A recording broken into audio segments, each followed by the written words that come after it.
everyone. Today is gonna be kind of a bonus video day. We don't normally upload on Tuesdays, but we have always gotten a lot of questions and we decided to go ahead and do a Q&A. And we're starting with questions from our patrons, and they did not disappoint in asking us questions, and we're gonna get right into it. Starting with Jamie and Cory, they asked, not including your outdoor adventures, how much time do you spend hanging out in the RV versus hanging out outside of it under your awning, in your camp chairs, etc.? And really, to be completely honest, other than the days that we're out adventuring and filming, we're not really outside that often. No. We go for a walk with Sweetie, once a day, and other than that, I'll hang outside and eat an apple or an orange under the awning in the camp chairs for about 15 minutes or so. So probably in total, aside from, the days that we're filming and adventuring, probably outside for about an hour on a typical day. Yeah, and it's because we're so busy with, work and Fate Unbound and making videos that we really just don't have all that much time to go outside except for adventure days. And we have those days specifically set aside to mostly be spent outdoors. Yeah, so when we do have free time at the end of a work day, we typically just hang out in the RV and just hang out together, read a book, watch, stuff on our phones. Yeah. Stuff like that. Yeah. So, pretty normal stuff, I guess.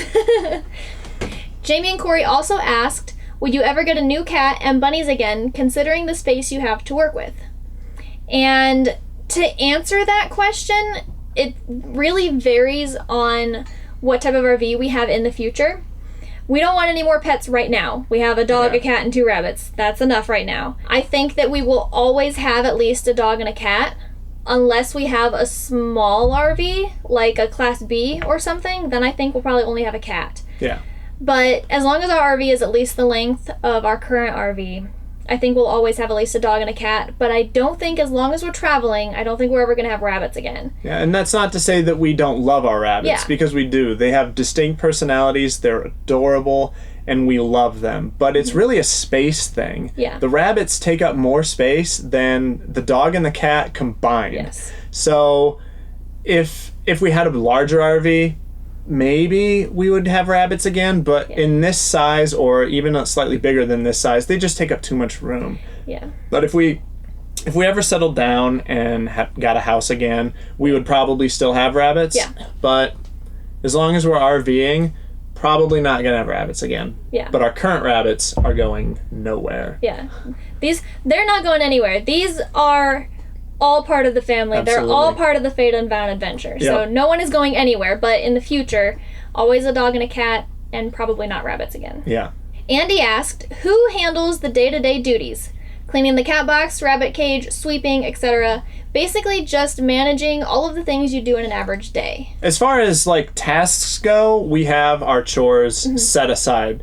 Even Fate Unbound related tasks. It's all just cut into pieces, and it's I do this and Jenny does this, so that there isn't any ambiguity about who's gonna handle the editing or who does the dishes, so it's all laid out. So typical chores in the RV is sweeping the RV, which I handle, taking care of the cat box and the rabbit's cage. Jenny does that. She also does dishes and laundry. If anything breaks, or RV maintenance, truck maintenance, generator maintenance, I handle all that. Yeah. David takes care of the toilet. Yeah. Yeah. Sometimes that's a group, or that's both of us that takes 2, but for the most part, I handle our composting toilet. We both feed the animals, but I'm in charge of the morning feeding. Yep. And let me see, what else do I have written here? Oh, David's in charge of coffee. Yep. We don't have a regular coffee machine because they are big electricity hogs, and it just takes up more space. Yeah. And we have very limited counter space. So we just boil water and put coffee grounds in a filter that sets over our coffee cup, and we just pour the water in over the grounds. Yeah. Really, really simple. So I always make coffee. Takes some time. So I always make coffee in the morning, and I typically make breakfast in the morning too. Our staple is bacon, eggs, toast, and avocado. Yep. It's delicious. Yeah. Or we'll have pancakes, in which case I mix all the batter and then David cooks them. And then Jenny is typically in charge of dinner. So, but it's not always, as far as like feeding ourselves go, like sometimes Jenny will make breakfast, sometimes I'll make dinner. That's not like set in stone. Yeah, and then lunch is always up in the air. We just fend for ourselves for lunch typically. But we've also got like our working days set, like we have an hour by hour schedule basically. We really do. Because we have to stay on track. There's just too much to do. So, we're up and out of bed by 6:30. And then we're at work, whether it's me editing video, writing the blog post, Jenny responding to comments, or doing website maintenance, or, fixing the website, or basically Jenny handles the whole website. She built it herself.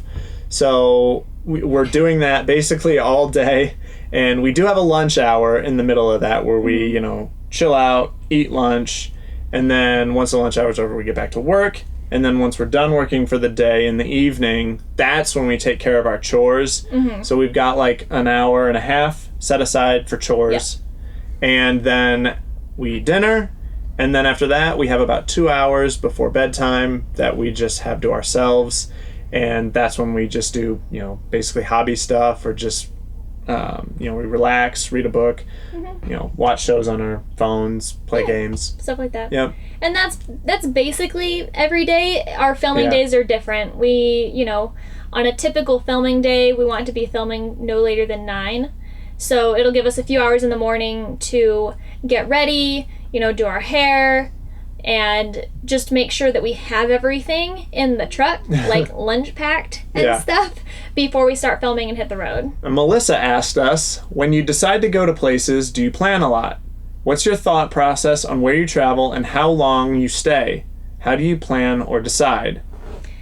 Well, I am in charge of planning, and what I can tell you is that there really isn't much planning.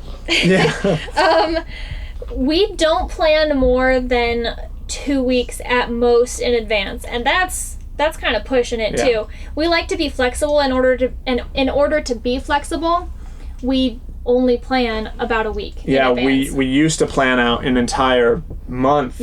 And then those plans have just gotten demolished way too many times because something happens, something on the RV breaks, or an area is snowed out, or any random thing this has happened and just ruined all those plans. So we've learned to not waste our time planning and just plan like a week or 2 out in advance. And other than that, we just kind of have a rough idea of the direction we're going. Yeah, so the second part of our question, what's your thought process on where you travel and how long you stay? How do you plan or decide? Well, I don't know about for the future, but for this year, we are required to be in Seattle by the first weekend of July. Second weekend of July. July 8th. Yeah. We have to be in Seattle by July 8th. And to visit my brother. To visit David's brother. We've had those plans all year. So basically what we have decided, so if you're looking at a map, here is Seattle, Washington, and here's where we are now. We have so many weeks to get there, so we have, 4 or 5 different things we can do on our way there. So we'll pick 4 or 5 different places to stay, or we'll pick 2 or 3 different places to stay and just stay there a little longer and film a little more. And just slowly meander our way north in the Seattle, Washington direction. Yeah, but when it comes to planning and deciding on what we're going to do, typically we have something that we'd like to see. And so we'll say, all right, I kind of want to see this, but I also kind of want to see this. Let's see what kind of camping we can find around there. And it takes us about 2 days to really decide what we really want to see in an area and where we want to camp at. Yeah. And then as far as how to decide how long we stay, we typically always stay in a boondocking site for 14 days, which is almost always the maximum amount of time you can stay there. And that's because of cost. The longer we stay in a spot, the less expensive it is. I mean, we're trying to stretch our funds as far as we can. So if we stay in a site as long as we can, that's less diesel we're burning, that's less wear and tear on the truck and on the RV itself. So staying in a boondocking location longer saves us money as opposed to jumping around all the time. But if we are in a paid campsite, it's the other way around. Like, say typically like 4 days. we're like, let's get there, let's stay there only as long as we need to see what we want to see in the area, film Jenny's campsite review, and then let's get out of here because we're burning $25 a day or whatever staying here. Yeah, and if like 2 of our days there are working days, it almost feels like a waste. We could be out boondocking somewhere for free and still be able to work and not have to pay for a campsite. So, yeah, our typical work days, like we've said earlier, where we're editing or working on the website or whatever, we're inside the RV working. So all day. Yeah, so it really feels like we're just wasting money when we're in a paid campsite, $25 a night just to sit and work on our laptops. The other question she asked is, do you try to go places other YouTubers don't video on, or do you go to those also, but maybe don't video or post from those? It's a good question. That is a very good question. And actually, we really don't pay attention to what other YouTubers are doing. We have a few channels that we really like and that we watch, but even those channels, we don't really worry about what they're doing, and it doesn't really dictate what we do, because if you think about it, basically everything has already had a video, already had a blog post written. I mean, like everything. So we just do what we want to do. And if there's something in the area that interests us, that's what we do. And we go see that and we film it and we let you guys see our spin on it. Yeah. For instance, there was a YouTube channel that we really like that was in Joshua Tree like a week before we were going there. So we didn't let that decide, or we didn't let that dictate, oh, they've been there, so we're not going to go to Joshua Tree because we've never been to Joshua Tree and we were in the area, we wanted to see it, so we went anyway. And we filmed anyway. So and we even filmed some, like, I think 2 of the same things that they filmed. We did. So we just want to see what we want to see, and that's what we film. And if we do go somewhere that a YouTuber that we follow has already been, and we want to film the same thing that they've already filmed, we just do it. Yeah, and we just try and put our own spin on it. Yeah. Gary asked, when boondocking in a new location, how do you find a place? I would be afraid of driving to a location and not finding a suitable site and not being able to turn around. It would be such a pain to unhook just to drive around on a site survey. I completely agree. Yes. And this is an excellent question, because we've actually never unhooked to drive around a site. That's just too much work. To unhook the RV, drive around, do a survey, and then rehook. What we do is, before we arrive at a site, we do as much research as possible so that we've got a very good idea that it's going to be suitable for us. Yeah, so when I research for a campsite, I look for 4 things. I look for, obviously that there are other reviews on it. If a place that we want to go visit has campsites in the area and those campsites don't have reviews, I don't even think about it, because we don't want to get stuck. Yeah, we need information. Yeah, so I look for campgrounds or campsites or camping areas that already have reviews on it. And in those reviews, I look to see what they said the road was like. I look to see what kind of RVs they took in, if their RVs were as long as ours, or if they were strictly vans and truck campers or tent campers. I look for if it's open to the sun for our solar, and I look for if there is signal there so that we can work. So those are the 4 things I look for, and once I've narrowed it down to a handful of them, I will use, their reviews to determine whether or not I want to consider it.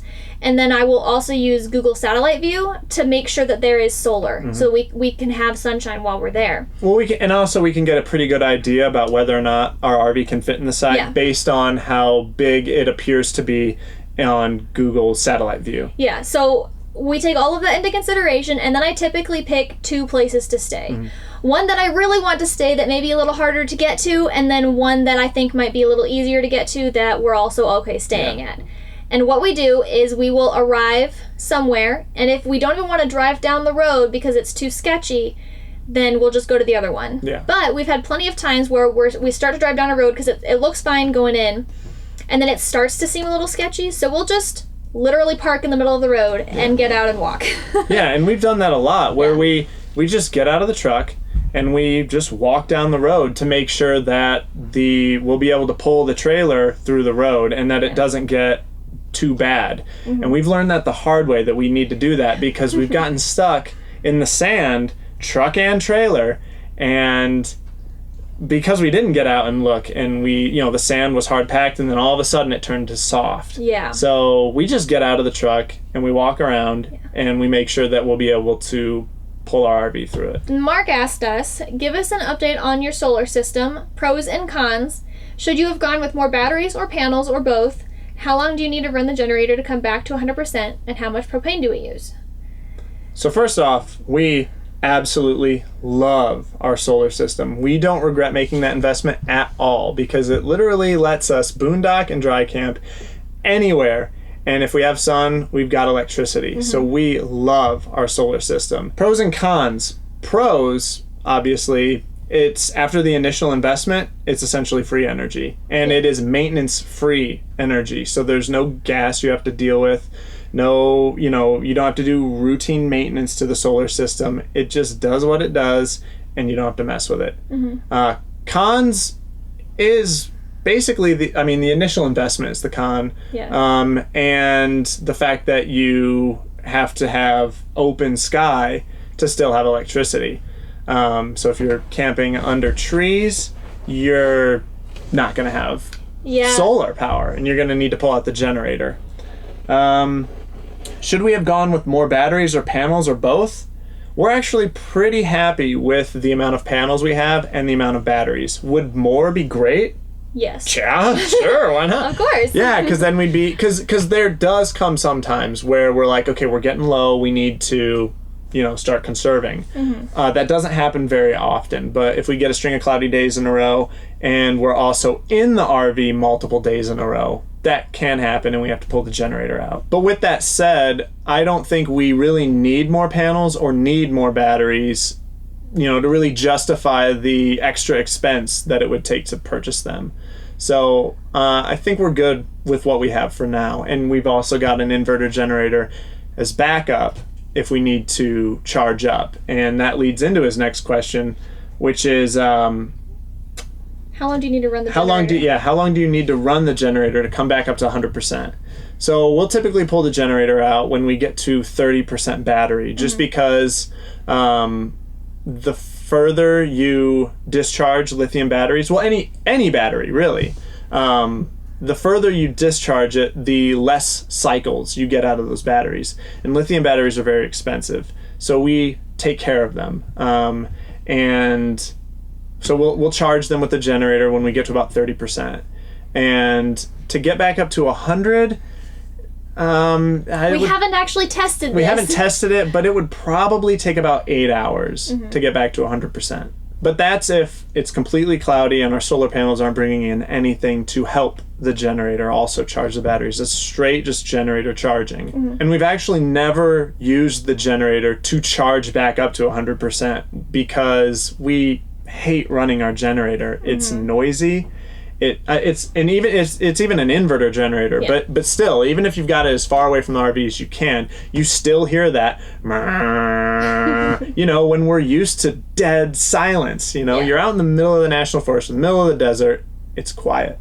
Very, very quiet. But if you've got your generator going, you just hear that and again, no matter how far you can get it away with your RV's cord, your shore power cable, you still smell the exhaust. The wind will shift around and it'll blow it back at the RV, and we always keep our windows open, so you smell it.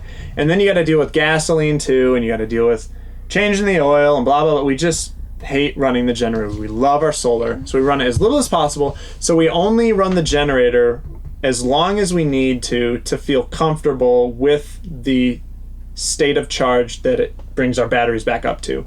So like, say it's the end of the night, or it's in the evening and we know tomorrow's a sunny day, we'll only charge to 50% or 60% because we know we got sun the next day, and that's going to charge us up. So we've never ran the generator all the way back to 100% charge. And then his last question is, how much propane do y'all use? And that is kind of variable, but for the most part, what we've noticed is we go through about a 20-pound tank. So like a typical, our trailer has the typical size tanks that you see on any grill. any propane grill, and they're 20-pound tanks. We go through one of those about every week and a half. Yeah. But if we are using our furnace, that'll use up a tank in probably a week or so. Instead of a week and a half. Yeah, because we get anywhere between 2 weeks and 3 weeks out of our 2 propane tanks. Yeah, and that really depends on how often we're using the furnace, how often we're using the water heater. Our fridge is almost always running on propane, and we cook with our propane, as often as we can. So yeah.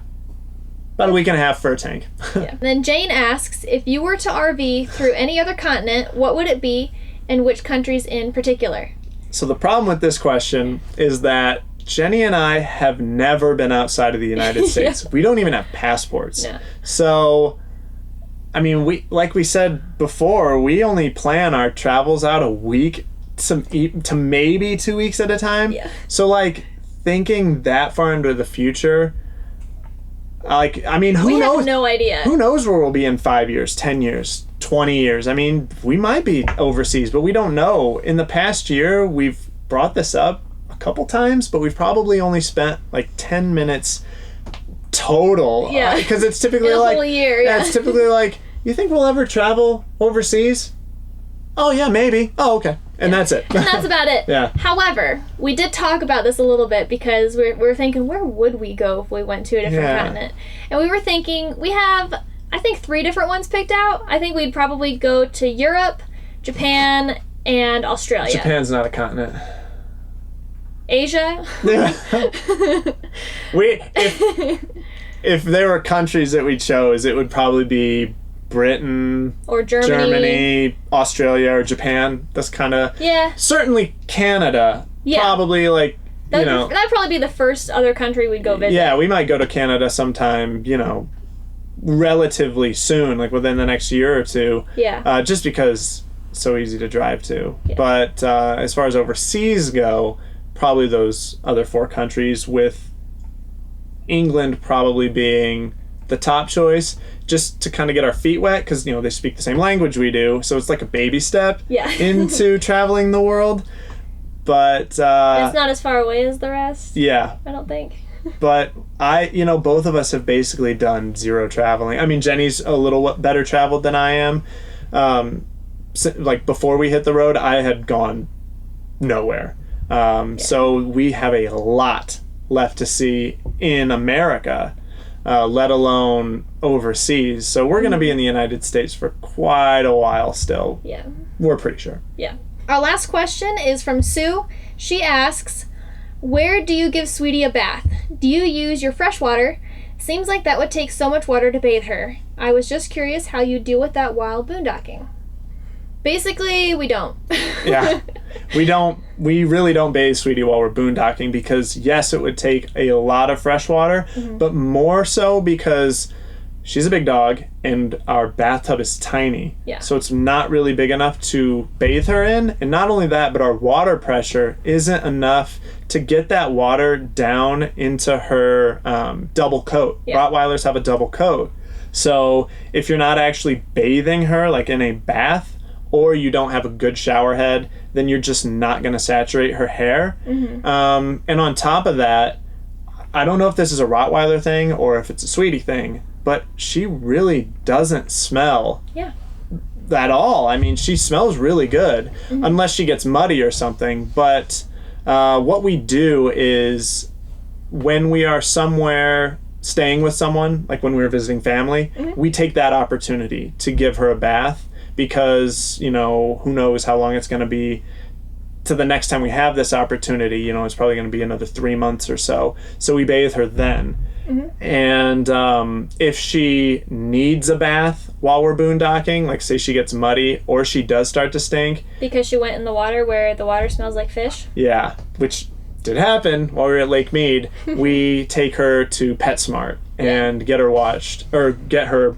Okay. Yeah, bathed there. Yeah. Because there really isn't any other option for us. However, we've only done this once, and we don't plan on ever doing it again unless we really feel she needs it. The reason being is because we were told it would take a half an hour, so we were planning on only being in town for a half an hour, waiting for her to get bathed, and then picking her up and going back home. 4 hours later, Yeah. they still have her, and they finally called us to come pick her up. And it was kind of a really stressful situation for all of us. Super stressful. When we picked her up, she looked a little frazzled. So I'm not saying they did anything to her or anything. I'm sure they handled her just fine. Yeah. But we think she might have separation anxiety. And honestly, we do too. We were incredibly anxious. We're like, oh my God, we're leaving our baby behind with people we don't know, and they have her in a town we don't know. Yeah, so we were freaking out the whole time, and we're pretty sure she was pretty stressed also. Yeah. So we're probably not going to do that again. Not saying that PetSmart did anything wrong. Yeah. We can just tell when she's stressed out, because when we got her back, even though the rest of her was dry, underneath her mouth was super wet, sopping wet. And she drools a lot when she's stressed, and so we know that she was stressed out, and it's because she's actually afraid of the blow dryer, that's loud. Oh yeah, and I'm sure they blow dried her. Yeah, blew her dry, and they trimmed her nails, and she hates that too. Yeah. So it was a pretty stressful situation for her, and I just don't think we'll probably do that again. Yeah, so that's how we keep her clean. Yep. Or that's how often we bathe her, and it's typically not good to bathe your dogs too often, because it dries out their skin, they get dandruff, and then they're super itchy. So we really just go by whether or not she starts to get that dog smell. Yeah. And once she does, then we know, okay, she needs a bath as soon as we can get her one. Yep. Right, sweetie girl? Well, come here. Oh my gosh, that's a tired face. Come here, pup. We're talking about you. Hi. Oh. She was sleeping. David woke her up. But those are all the questions that we were asked by our patrons. And don't worry, we're giving everybody an opportunity to ask us questions live. We are planning on going live on July 8th, the day that we get to Seattle, at 4 p.m. Pacific Standard Time, which is 7 p.m. Eastern Standard Time. Yep. And it'll be live on YouTube. Yep. And so it'll give everyone a chance to ask us whatever you want. If you've got any questions that you may have asked in comments that we weren't able to get to, bring those questions. July 8th, 4 p.m. Pacific Time, 7 p.m. Eastern Time. Yes. And we want to thank our patrons so much for bringing these excellent questions. As they rolled in, we were just like, that's a good question. Oh, that's a good question. So thank you guys so much. And we look forward to answering everyone's questions on July 8th. Yes. Yep. So we'll see you guys then. Bye. Bye.